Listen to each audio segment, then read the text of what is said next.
Magandang umaga sa inyong lahat.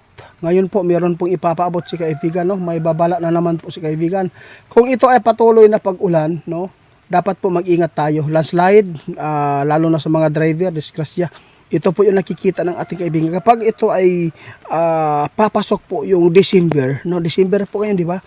Maraming mga disgrasya sa daan. Maraming mga disgrasya mangyayari. Hindi lang po landslide, pagdadrive mo sa car mo, motor, dapat mag-ingat. Maraming disgrasya guys, pero meron po siyang ipaabot sa atin.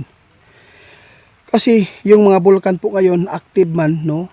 Kasi marami na pong mga bulkan na pumutok, marami na pong nangyari na mga pagputok. Kaya gusto po nila ipaabot kasi makikita po talaga nila kung ano man po ang mangyayari dito sa ating bansa, lalo na po yung tulad po ng bulkan. No, sinasabi po nila, binabawalan po ang lahat na bumalik po doon sa Canlaon kasi meron nakikita ang ating kaibigan na paputok ng malakas. Kapag ito ay pumutok guys, napakadelikado. Kaya natakot po si kaibigan, baka po bumalik kayo para lang mag-celebrate kayo sa inyong Kapaskuhan at New Year. Ito po yung sinasabi ng ating kaibigan. Nakita po nila ito. Ito po yung nakikita yung kaibigan. Ano po ang mangyayari dito? Naku po guys, kapag tag-ulan na, delikado ito. Kapag pumutok yung Canlaon na bulkan, ito po lang nakikita ng ating kaibigan. Kapag ito ay pumutok, maraming bahay na matatabunan dyan. No? Putik yung lava, delikado, mainit yan guys. At saka yung mga bato na nakaharang po doon sa Canlaon, doon sa butas na yan, doon sa kanyang baba sa bulkan. Delikado ni guys kung mubalik mo diya. Dapat ayagin mo balik yung ano, lalo na po ngayong tag-ulan. Kapag ito ay sasabog yan, pag sumabog yan, maraming putik na ilalabas po doon. Delikado pa ito kapag matatabunan ang inyong mga bahay.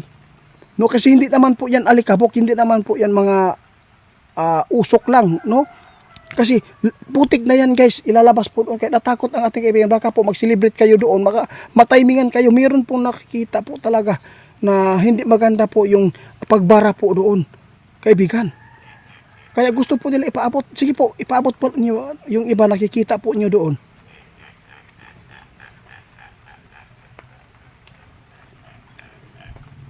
O ito po yung nakita ng ating kaibigan. Ginawa po ng ating kaibigan ito guys para po tayo ay maingatan po nila na hindi po tayo mapapahamak. Ang buhay po natin isa lang. No, kapag tayo ay mawala dito sa mundo, wala pong tao na pwedeng bumalik pa dito. Walang repli guys. Mahirap po talaga. Tama po kayo kaibigan. Kasi meron pong nakikita ating kaibigan na meron nagplano ngayon na babalik po daw sila doon sa kanilang tinitirhan. Kahit pa ay napuno sa alikabok, no, yung bahay po nila, yung mga nasa taas po nila, delikado po ito pag sumabog kasi ang ibubuga doon po, putik, nalalabas at saka yung mga bato na mainit. At saka delikado po sa mga bata, lalo na po yung mga masakiton. Sabi ng ating kaibigan, baka doon po mag-umpisa po yung buhay ninyo mawakasan ito. Kaibigan, ito po ang nakikita po nyo. Ayaw po ng ating kaibigan guys.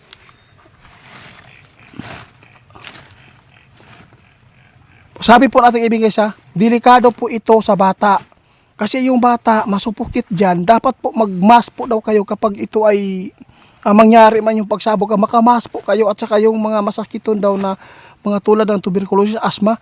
Baka po dito mawakasan po ang inyong buhay. Kapag ito ay bumalik kayo dyan, pag pumutok yan, delikado po yung buga niya.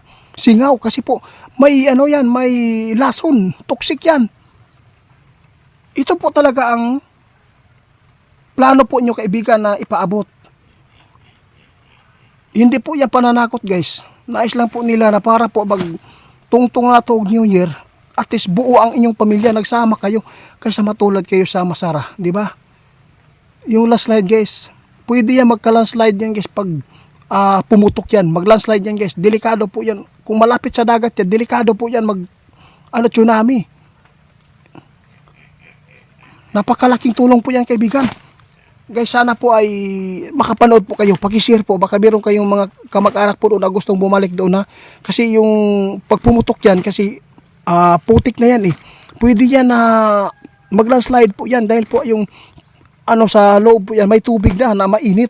Kaya patuloy po ang pagbuga. Kaibigan, Oo nga. Kaya gusto natin ipaabot sa kanila. Kaya paki-share po sa video guys ha, para marami makapanood dito. Kasi kahit po malayo po yan guys na tinitirahan po nyo, kahit nasa taas po yung ano, na makikita po ninyo doon sa bahay po ninyo yung ano, bulkan. Pwede yan umabot sa inyo yung putok. Dahil po sa pagbara po ng... Wala. Gulat ako guys, akala ko niyog na. Kaibigan, pasensya na, nagulat ako. Akala ko may mahuhulog na niyog. Ay naku po, dapat po pala ako mag-ingat din dito kasi hindi mahirap ni pasensya ka na kaibigan. Kulang din ako sa pagplano eh. Oo. Salamat sa ipinapaabot po inyo ha. Oo. Sana po ay hindi po kayo magsasawa na magpaabot sa amin. Oo, Merry Christmas din po. Oo. Happy New Year. Guys, kapag New Year ha, yung tinuturo nila na kung gusto po inyo na swertihin po kayo, magdasal lang po lagi kayo ha. O lalo na pagpasok po ng New Year, dapat magdasal. Hindi lang po oras na alas 12 na yun po ang idadasal. Hindi. Kahit anytime, basta maganda po ang inyong pag-iisip na hindi po magulo. Na yung parang normal ba, na wala po kayong nararamdaman po na galit, para ay lumapit po talaga yung blessing at yung Panginoon sa atin ay magbigay ng blessing. Salamat po kaibigan.